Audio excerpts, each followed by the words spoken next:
যে মনীষীগণ আমাদের কবি সাহিত্যিকরা কত ভালোবেসে প্রকৃতিকে ভালোবেসে প্রকৃতির প্রেমে পড়ে নানান বিষয়াশয় তাদের কবিতার মাধ্যমে তুলে ধরেছেন।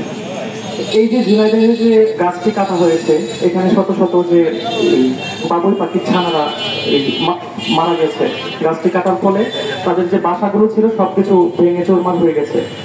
আমি বলতে চাই এই কাজটি যে করেছে, আইনের আওতায় তাকে নিয়ে তাকে যেন বলা হয় যে তুমি বেশি না, একটি বাসা তৈরি করে দেখাও, একটি বাসা তৈরি করে দেখাও, এটাই তোমার শাস্তি থেকে তোমাকে মওকুফ করা হবে যদি সে পারে।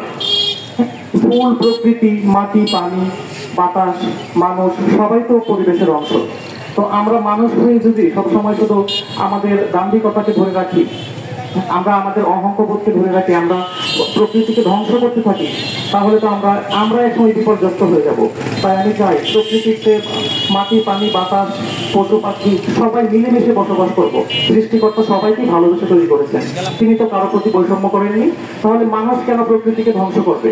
এটাই আমার প্রশ্ন। আমি চাই এই কাজটি, জঘন্য কাজটি যে করেছে তাকে আইনের আওতায় এনে এমন শাস্তি দেওয়া হোক যেন ভবিষ্যতে এই কাজ আর কেউ করার দুঃসাহস না দেখায়। ধন্যবাদ।